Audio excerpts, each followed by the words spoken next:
Seseorang berbuat culas kepadaku, sehingga karir yang aku bangun dengan susah payah hancur lebur tak tersisa dalam sekejap mata. Aku sangat terpukul dan sakit hati kepada mereka yang berbuat jahat kepadaku. Cukup lama aku menyimpan rasa sakit hati ini kepada mereka semua yang kurang baik kepadaku. Kemudian aku berpikir alangkah bodohnya membiarkan kebencian merasuki pikiran aku sendiri yang tidak berguna apa-apa. Susah payah aku merasakan sakit hati, sedangkan si pelaku tidak ikut merasakan penderitaan yang aku alami. Sejak saat itu, aku bertekad untuk melupakan semua kenangan buruk dengan menumpahkan seluruh kekesalan pada selembar kertas putih, lalu membakarnya di dalam api yang membara. Aku bertekad bahwa kebencian harus lenyap seperti hancurnya kertas itu dimakan api yang membara. Memori akan melakukan perbuatan buruk itu, aku jadikan semangat untuk memperbaiki keadaan yang tidak baik-baik saja yang aku alami. Membangun usaha sampai akhirnya aku memiliki bisnis yang luar biasa.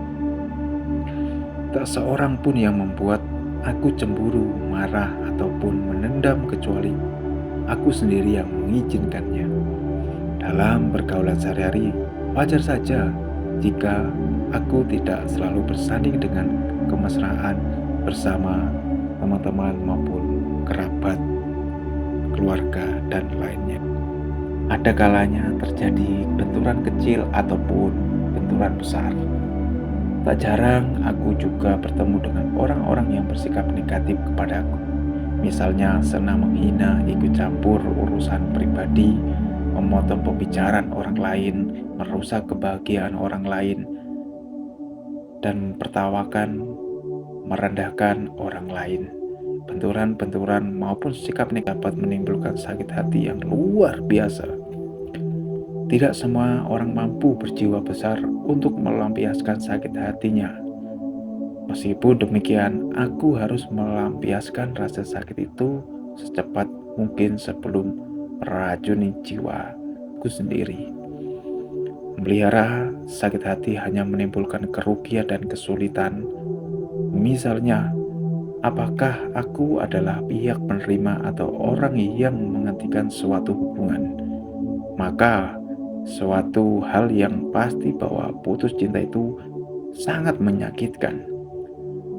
Namun mengapa putus cinta itu menyakitkan?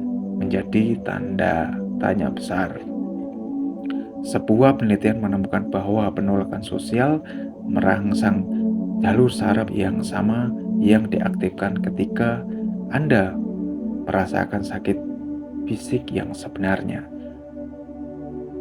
Dalam studi juga menunjukkan bahwa putus cinta memicu sistem dopamin di dalam otak yang terkait dengan kecanduan dan kesenangan, membuat Anda terobsesi dan menyebabkan perilaku menjadi tidak terkendali secara obsesif.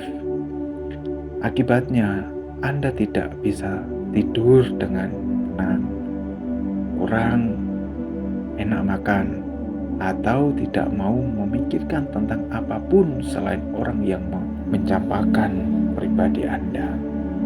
Nah, sakit hati itu akan membuat tubuh letih, kesal, dan sakit.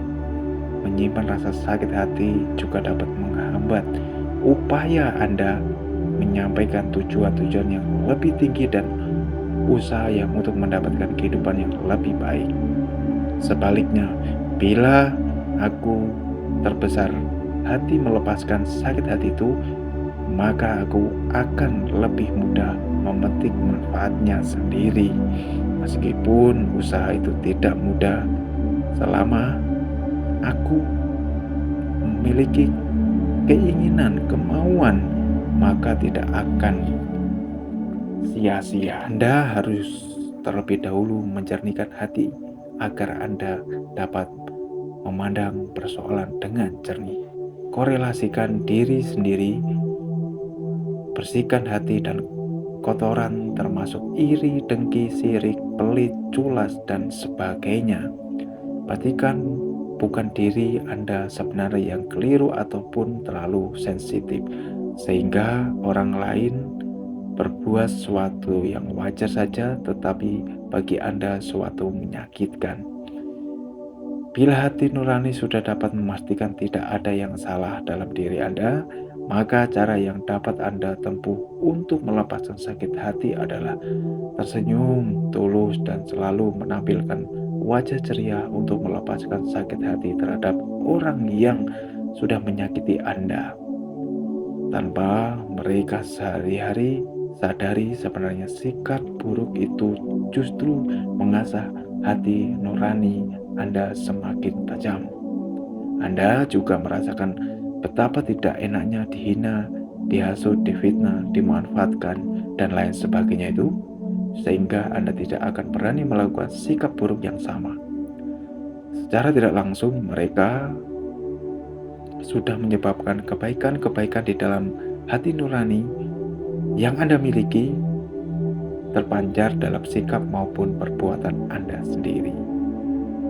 Berusahalah untuk bersikap baik, sebaiknya untuk berterima kasih kepada orang yang sudah menyebabkan Anda sakit hati. Bagaimanapun mereka juga menginspirasi Anda untuk mendidik diri Anda sendiri maupun keturunan Anda untuk tidak melakukan sikap yang serupa. Demikian adalah kelak lebih terkontrol untuk tidak berbuat sesuatu yang dapat menyakiti orang lain atau sekitar lingkungan Anda. Jadi, untuk menyembuhkan penyebab patah hati ini adalah berbenah diri, melepaskan sakit hati agar langkah Anda semakin ringan untuk mengejar impian-impian yang Anda impikan selama ini lebih besar dan berarti dalam kehidupan Anda saat ini. Melepaskan sakit hati memungkinkan Anda menjadi manusia lebih baik, manusia hebat, dan manusia sukses. Dan terima kasih buat semuanya. Kita selalu bersemangat dalam menjalani kehidupan ini untuk berdamai dengan diri sendiri, menjadi manusia yang bermartabat, hebat, kuat, dan sukses.